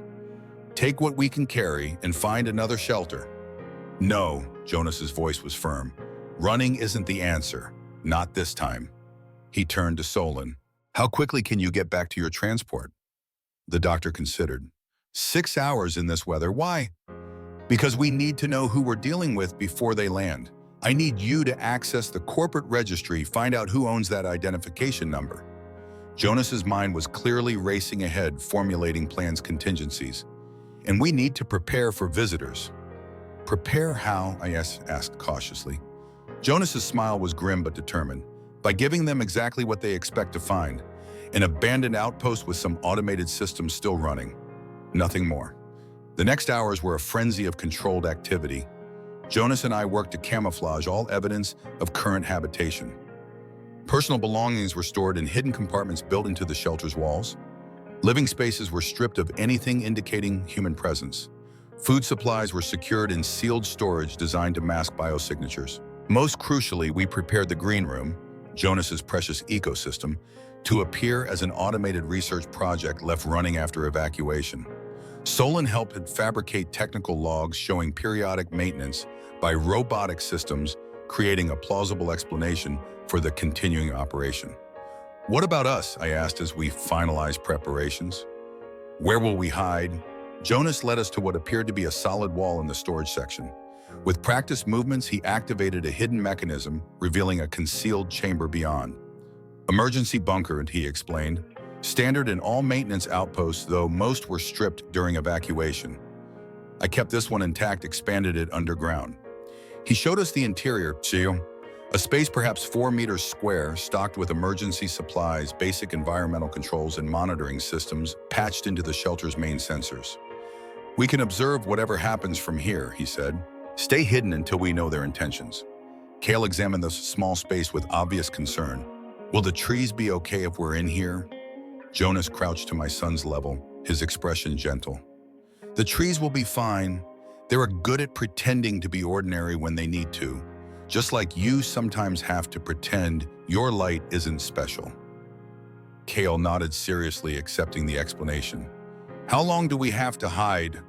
"Not long," Jonas assured him, though the glance he shared with me over Cael's head was less certain. "Just until our visitors leave." Solon departed for his transport, promising to return with information about our mysterious visitors as soon as possible. The rest of us continued preparations, working through the night to ensure our deception would be convincing. By morning, the shelter looked appropriately abandoned, functional but impersonal, with just enough subtle signs of hasty evacuation to support our narrative. Jonas had even programmed maintenance routines to activate periodically, creating the impression of automated systems continuing their assigned tasks in the absence of human oversight. "Now we wait," he said as we gathered our final supplies for the bunker, "and hope they're just curious, not thorough." I helped Cael collect his few treasured possessions: a datapad with educational games Jonas had salvaged for him, a small bioluminescent plant cutting in a protective container, a sketch he'd made of all of us together among the trees. As he carefully packed these items, I was struck by how quickly he'd adapted to this place, these people. How readily he'd accepted Jonas and Solon into his small world. How much it would hurt him if we had to flee again. As if reading my thoughts, Jonas approached, handing me a small communication device. "No matter what happens," he said quietly, "we stay together now. Even if we have to leave here, we find another way. Together." Yet the simple promise held more meaning than any elaborate vow. I took the device, my fingers brushing his in a touch that lingered just a moment longer than necessary. Together, I agreed. We settled into the hidden bunker just as the shelter's external sensors detected an approaching aircraft. Through the monitoring system, we watched a sleek, corporate-grade shuttle descend through Mirror 9's turbulent atmosphere, landing with precision on the flat area south of the shelter. "Expensive equipment," Jonas murmured, enhancing the image.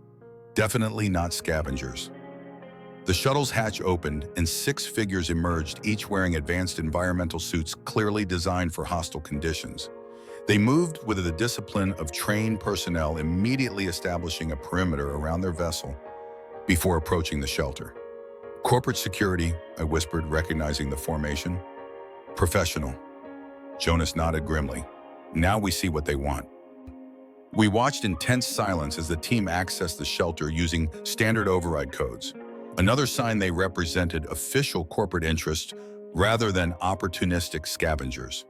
They moved through the outer areas, methodically scanning for life signs, examining equipment, documenting everything. "They're being careful not to disturb anything," Jonas observed. "This isn't a salvage operation. They're searching for something specific," I agreed, anxiety building as they approached the greenhouse area. If they detected the unique adaptations in Jonas's plants, recognized their value. To our surprise, the team leader merely glanced at the greenhouse, noting its operation in a log entry before moving on.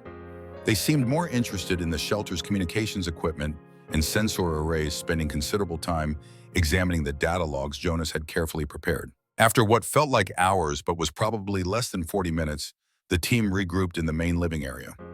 We could hear their conversation through the shelter's internal monitoring system. Automated research station, just as expected.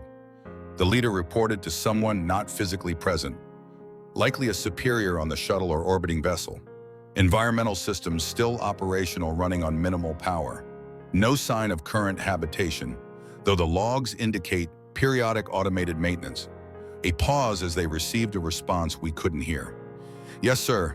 The greenhouse contains standard terraforming specimens. Nothing remarkable. Consistent with Phase 1 protocols." Another pause. "No, sir.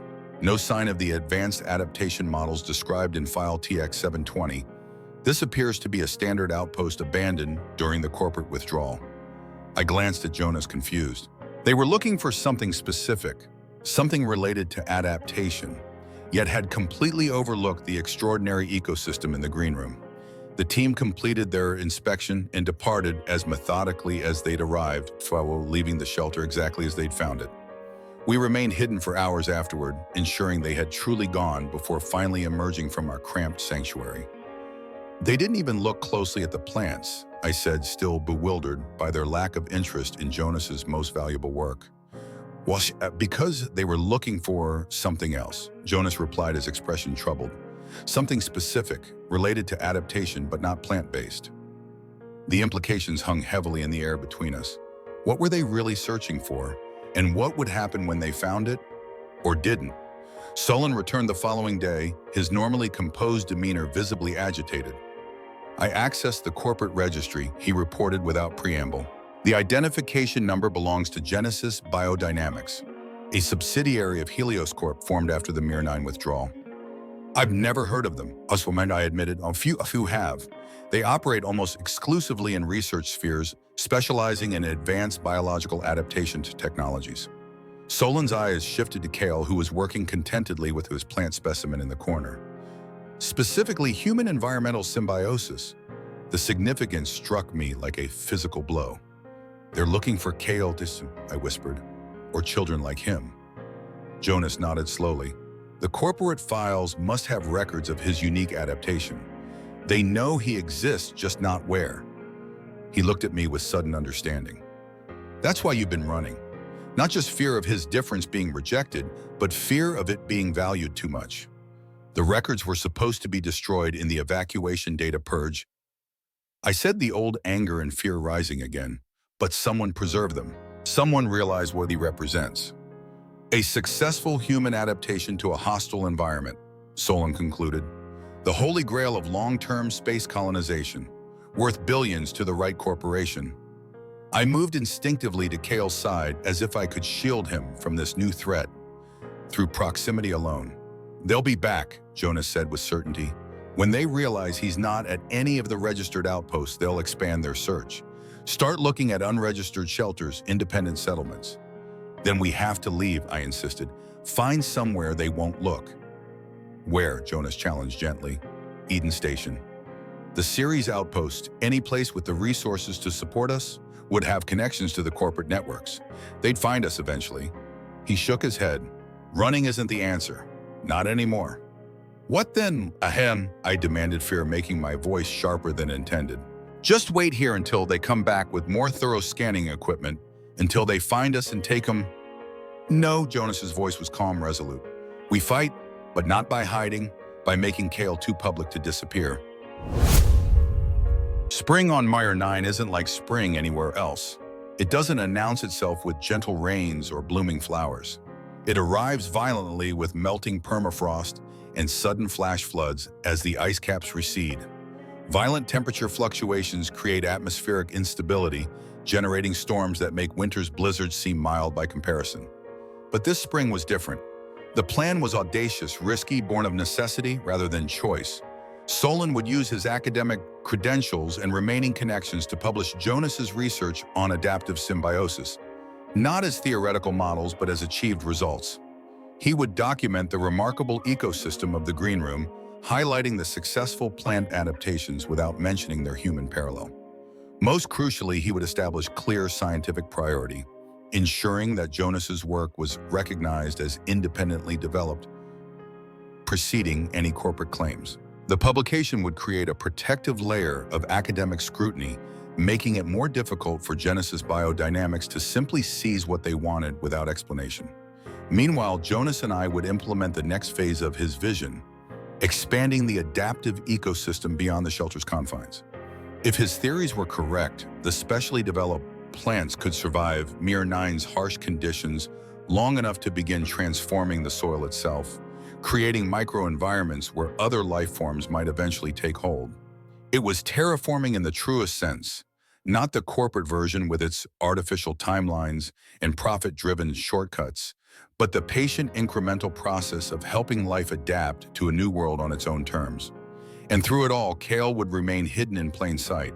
A child living with his mother and Jonas in a remote research station, his luminescence explained as a monitoring system for the ongoing experiments. His chip band would be reprogrammed with a new identity, courtesy of Solon's medical authorization codes. He would be visible enough to be protected by public awareness, but ordinary enough to avoid special attention. At least that was the plan. In the 3 months since the tower incident and the corporate visit, our shelter had transformed. Jonas's greenhouse had expanded, now housing rows of edible plants adapted to Nyra 9's harsh conditions. The main living area had become both laboratory and classroom, where Cael learned alongside us as we documented each small success, each incremental adaptation. New equipment arrived with Solon's regular visits: diagnostic tools, environmental sensors, communication technology, secure enough to connect with the academic networks without revealing our precise location. Our isolation gradually gave way to a carefully controlled engagement with the wider scientific community, always mediated through Solon's credibility and connections. Cael had his own workspace where he tended to seedlings with the serious dedication only a child can muster. His natural affinity for the luminescent species made him an invaluable assistant, able to detect subtle changes in their bioluminescent patterns that even our instruments sometimes missed. "They're singing," he explained one day, as we monitored a new generation of hybrid mosses. "Not with sound, but with light.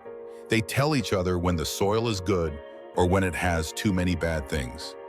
Jonas documented these observations, meticulously correlating them with quantifiable data from our sensors. Increasingly, Cael's perceptions proved accurate, preceding measurable changes in the plant's behavior by hours or sometimes days. "He's not just similar to them," Jonas told me privately. "He's communicating with them at some fundamental level. The bacteria in his system and in theirs are exchanging information somehow." The implications were both wondrous and concerning. Cael's connection to Nyra 9 was deeper than we'd realize, his adaptation more profound.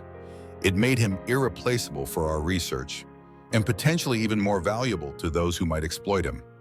Solon had postponed his permanent departure temporarily, a temporary status that seemed more permanent each day as he established a small medical lab to study Cael's unique biology, not as a curiosity, but as a potential key to human adaptation on frontier worlds. He approached the work with ethical rigor, always explaining procedures to Cael in terms he could understand, always seeking my approval before any test or samples. The academic community is beginning to take notice, he reported after publishing our third research bulletin. The Interplanetary Terraforming Consortium has requested more detailed protocols. 2 universities have offered research partnerships. And Genesis Biodynamics, Jonas asked, the name still raising tension whenever mentioned. No direct response to the publications, Solon admitted, but my contacts on Eden Station report increased activity around their research division. They're redirecting resources, recalling specialists from other projects. They know, I said, the old fear flickering. They've made the connection. Perhaps, Solon acknowledged, but they can't simply take what they want anymore. Not without answering uncomfortable questions from the scientific community. Not without revealing their own interest in technology they officially abandoned years ago. A shield, not a solution, Jonas summarized. It buys us time, not security. Time we used to expand our work to strengthen our position. Each successful adaptation, each verified result, each independent confirmation of our research built another layer of protection around us, around Cael. Knowledge shared became harder to control, harder to suppress or steal. And me, I was a guardian again. Not of a corporate vision, but of something real, something growing. I applied my training in xenobotany to Jonas's adaptations, refining their environmental resilience, improving their reproductive success rates. The work was challenging, consuming, deeply satisfying in a way I hadn't experienced since the early days of the First Bloom project. More than that, I found myself guardian of a new kind of family, unconventional, unexpected, formed by choice rather than circumstance. Jonas and Solon became Cael's additional protectors, mentors, father figures in their distinct ways. And something more personal grew between Jonas and me. Tentative at first, then increasingly certain. The day I decided to burn my old guardian cloak was the day I knew I wasn't leaving. Ever. The synthetic fabric had traveled with me through years of running, a reminder of purpose, lost of authority, abandoned. It represented my past, both its triumphs and its failures. But it had no place in my future. Jonas found me outside watching the synthetic fabric curl and blacken in our makeshift fire pit. The spring air was sharp with chemical overtones, but beneath them, barely perceptible, was the scent of growing things, of possibility. Letting go, he asked, standing beside me. Making room, I corrected. His hand found mine in the twilight. Rough against smooth, warm against cold. 2 people who had no right to hope, hoping anyway. Inside, we could hear Cael laughing as he chased Solon's makeshift toy drone, his skin glowing brighter with his excitement. The sound carried clearly through the early evening air, no longer restrained by caution, no longer dimmed by fear. You know, Jonas said quietly, I used to think I stayed on Mir 9 because I had nowhere else to go, because leaving would mean admitting defeat, because Thomas's work would have died with him. I squeezed his hand, and now, his eyes met mine, reflecting the small, stubborn fire between us. Now I know I was just waiting. The simple statement held worlds of meaning, waiting for purpose beyond mere survival, waiting for a companion in his solitary mission, waiting perhaps for someone who understood both loss and perseverance as intimately as he did. When he kissed me, it felt like coming home, not to a place, but to a person, to possibility, to future. That night, as Cael slept peacefully in his room, Jonas and I talked for hours, about hopes neither of us had dared voice, about fears we'd carried alone too long, about the strange winding paths that had brought us to each other. His quiet strength had become my anchor. My fierce protectiveness had become his motivation. We were partners in the truest sense, complementary, interdependent, stronger together than apart. I never thought I'd find this again. I confessed, my head resting against his shoulder as we sat watching the stars through the shelter's small observation dome. After Leon died, I couldn't imagine feeling anything but fear and determination. Those were the only emotions I could afford. I know, Jonas said simply. His fingers traced gentle patterns on my arm. After Thomas, I thought I was done with the connection, that I'd spend whatever time I had left just continuing, not living, just persisting. And now I have something more to fight for. His voice was calm but resolute, someone to build for, a family I never expected. Family. The word still felt fragile, new, but true. The next morning we ventured outside together, Jonas, Cael, and I, to implement the next phase of our adaptation project. We wore modified environmental suits designed by Jonas to provide protection while allowing greater mobility and sensor input than standard models. Cael's had been specially adapted to accommodate his bioluminescence with transparent panels that allowed the light to shine through unobstructed. "Ready, exploration team?" Jonas asked with mock formality, securing Cael's helmet. My son nodded eagerly, practically vibrating with excitement. It was his first authorized expedition outside the shelter's immediate vicinity, a milestone both thrilling and terrifying for me as his mother. But Jonas had prepared meticulously, ensuring every safety protocol was observed, every contingency planned for. We carried specialized collection containers designed to transfer samples without exposure to the toxic atmosphere, along with monitoring equipment to track environmental variables at each collection site. Our destination was a ravine 2 kilometers east, where Jonas's previous surveys had indicated promising soil composition and moisture levels. As we walked, I marveled at how different this journey felt from our desperate flight through the storm months ago. Then every step had been agony, every breath a battle. Now, though still challenging, our progress was purposeful, measured, even hopeful. Cael pointed out formations in the frozen landscape, naming them with his characteristic imagination: sleeping rock monsters and frozen wave mountains. His delight in exploration reminded me that despite all he'd endured, he was still a child, still capable of wonder. When we reached the ravine, we found evidence that Jonas's preliminary work was already bearing fruit. Small patches of modified lichen clung to sheltered rock faces, specimens he'd planted months earlier, now surviving independently. In the most protected crevices, tiny moss colonies had established themselves, their specialized cellular structures processing Nyra's toxic compounds into usable nutrients. "They're doing it," Jonas said, his voice hushed with reverence as he examined sensor readings. "They're actually beginning to alter the soil chemistry, just as we projected, but faster." Cael crouched beside a particularly vibrant patch of moss, his own skin glowing in apparent response to the plant's faint luminescence. "They're happy here," he announced with absolute certainty. "They want to spread." We collected samples, documented growth patterns, and planted new hybrid seedlings in carefully selected locations.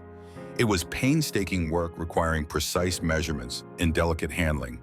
But Cael never complained. He worked alongside us with surprising stamina, intuitively understanding which plants belonged where. "He has your focus," Jonas observed as we watched Cael carefully position a seedling in a sheltered crevice. "And Leon's patience." The mention of my former partner no longer brought pain. Rather, it felt right that his memory lived on in our son, that his contribution to Nyra continued through Cael's connection to this place. "He has your adaptability," I replied, "and your stubborn optimism." "Yeah," Jonas smiled, the expression now familiar and dear. "Is that what we're calling it now? Not bullheaded refusal to accept reality." "Same thing, different perspective," I teased. Then more seriously, "Thank you for seeing him, really seeing him from the beginning." "He's impossible not to see," Jonas said simply. "He shines." Above us, the toxic clouds that had shrouded Nyra for decades were thinning, revealing hints of true sub-beam. The atmospheric processors Jonas had painstakingly maintained over the years were slowly, incrementally making a difference. Not enough for humans to breathe unassisted, that would take generations, but enough to allow more sunlight through to begin the long process of natural healing. Below us, the ground was changing too.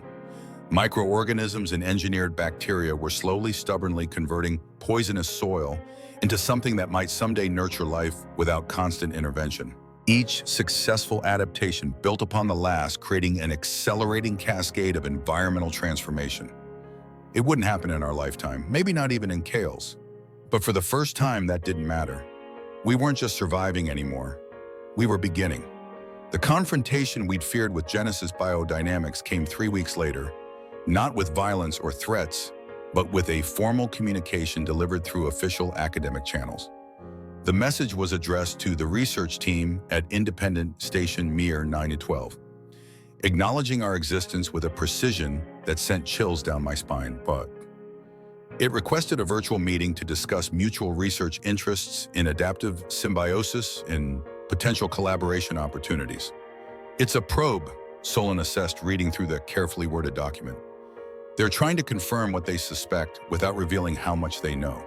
Or what they want, I added instinctively, checking that Cael was out of earshot, busy with his lessons in the greenhouse area. We could ignore it, Jonas suggested. Maintain communications blackout. Solon shook his head. That would only convince them there's something valuable enough here to hide. They'd escalate, perhaps send another expedition with more thorough scanning capabilities. He tapped the screen thoughtfully. Better to engage on our terms, control the narrative. And so we prepared for the virtual meeting, carefully staging the visible background to show an ordinary research station positioning Cael where his luminescence wouldn't be immediately apparent, rehearsing our responses to likely questions. Jonas would lead as the primary researcher with Solon, providing academic credibility, and me contributing botanical expertise. We would reveal enough to satisfy scientific curiosity while concealing the true extent of our achievements, especially regarding Cael's unique biology and his connection to the adaptive plants. The Genesis representatives appeared on our communication screen exactly on schedule, 3 individuals seated in a sterile corporate boardroom. Their leader introduced herself as Dr. Eliza Voss, Director of Environmental Adaptation Research, flanked by colleagues identified only as technical advisors. We've been following your publications with great interest. Dr. Voss began, her tone professionally warm, but her eyes scrutinizing our images with unsettling intensity. Your results with symbiotic adaptation on Mir 9 are unexpected, given the official assessment of the planet as fundamentally hostile to terraforming efforts. Official assessments are often based on corporate timelines, not biological possibilities, Jonas replied smoothly. Our approach prioritizes incremental adaptation over scheduled transformation.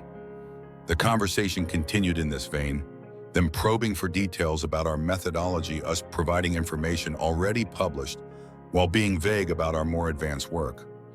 It was an elaborate dance of partial truths and strategic omissions, until Cael, curious about the visitors, wandered into the camera frame.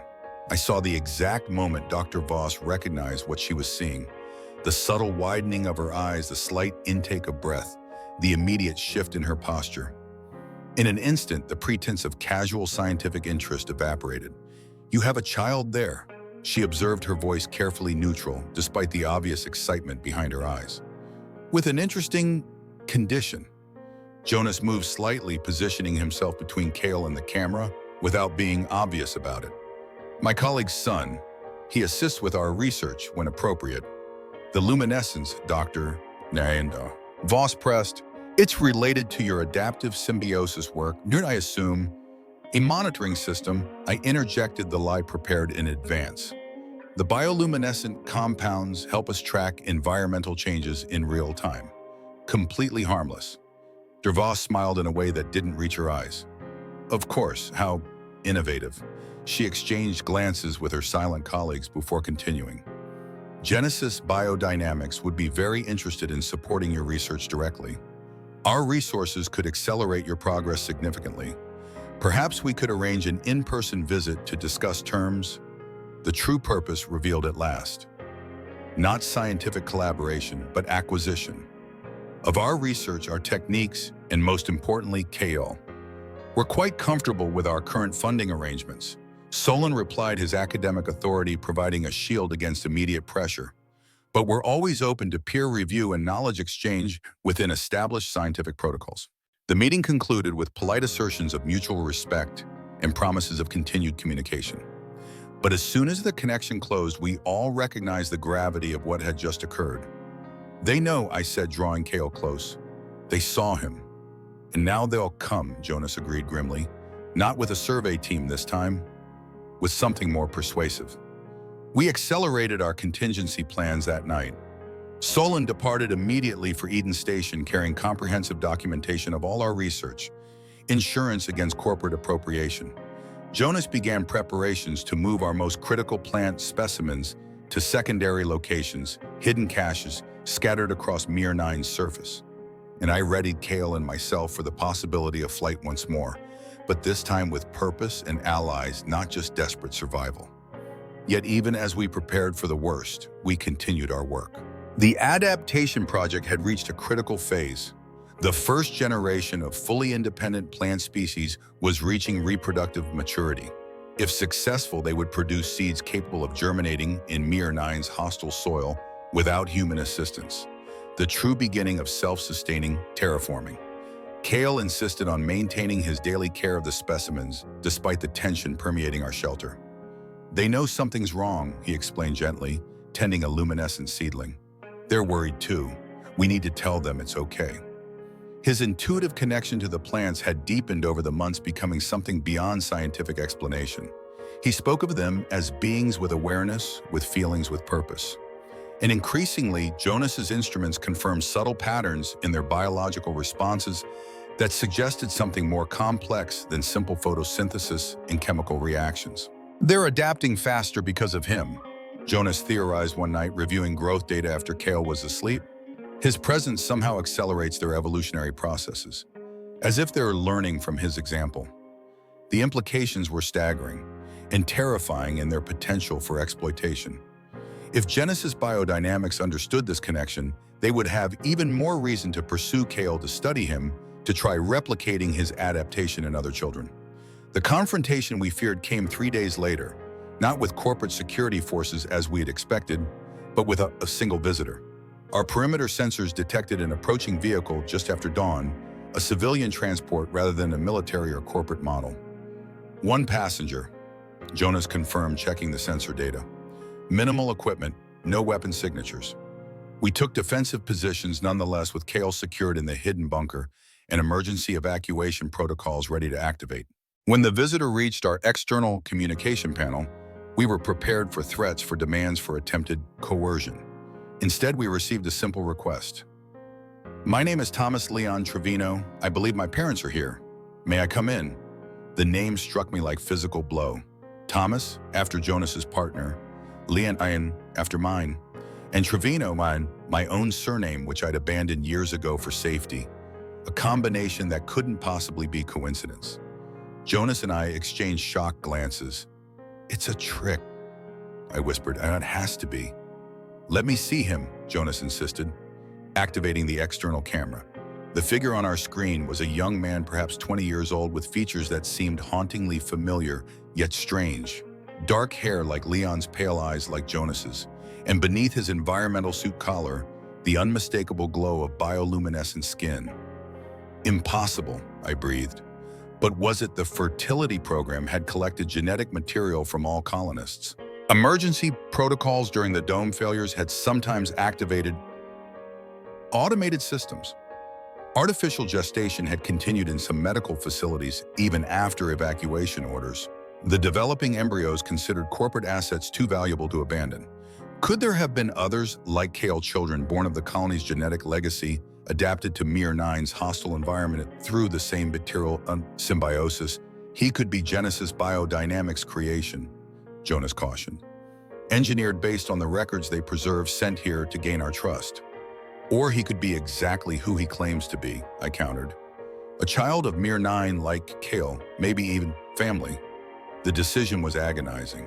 To trust was to risk everything. To reject was to potentially abandon someone who shared our blood, our purpose, perhaps even our future. In the end, it was Cael who decided. Having escaped the bunker despite our precautions, he stood watching the monitor, his luminescence pulsing with obvious recognition. "He's like me," he said with absolute certainty. "Let him come home." And so we opened our doors to an impossible visitor, to questions without easy answers, to complications we couldn't have imagined, to family we never knew we had, to a future expanding beyond our wildest hopes and deepest fears, to the next chapter of a story that had only just begun. Above us, the toxic clouds continued to thin, allowing more sunlight to reach the slowly transforming surface. Below us, life adapted, evolved, persisted against impossible odds. Around us, a family formed not by conventional bonds, but by shared purpose, shared biology, shared vision of what might be possible. It wouldn't be easy. Genesis biodynamics would still come. The battle for Mir-9's future and for the rights of its adapted children would be long and difficult. But we would face it together, stronger for having found each other, determined that this world would not be abandoned again. We weren't just beginning, we were becoming. Hey, if you've made it this far into my story, you're the kind of person who appreciates a tale of human resilience and hope in the darkest circumstances. I'd love to hear what you thought about Nyra and Cael's journey. Did you connect with their struggle to find a place where difference was valued rather than feared? Or maybe you're more drawn to Jonas's stubborn belief that even broken dreams can be rebuilt with enough patience. This story particularly resonates with me because it shows how humanity's greatest strength isn't our technology or our ambition, but our ability to adapt, to form families of choice, to see possibility where others see only desolation. Drop a comment below sharing your thoughts. What moment touched you most? Would you have made the same choices these characters did? And if you want more stories that explore the resilience of the human spirit in the most challenging environments, hit that subscribe button. I've got plenty more worlds waiting to be explored together. Until next time, remember, sometimes the places that try to break us are exactly where we find our greatest strength. The seeds of tomorrow often take root in the harshest soils of today.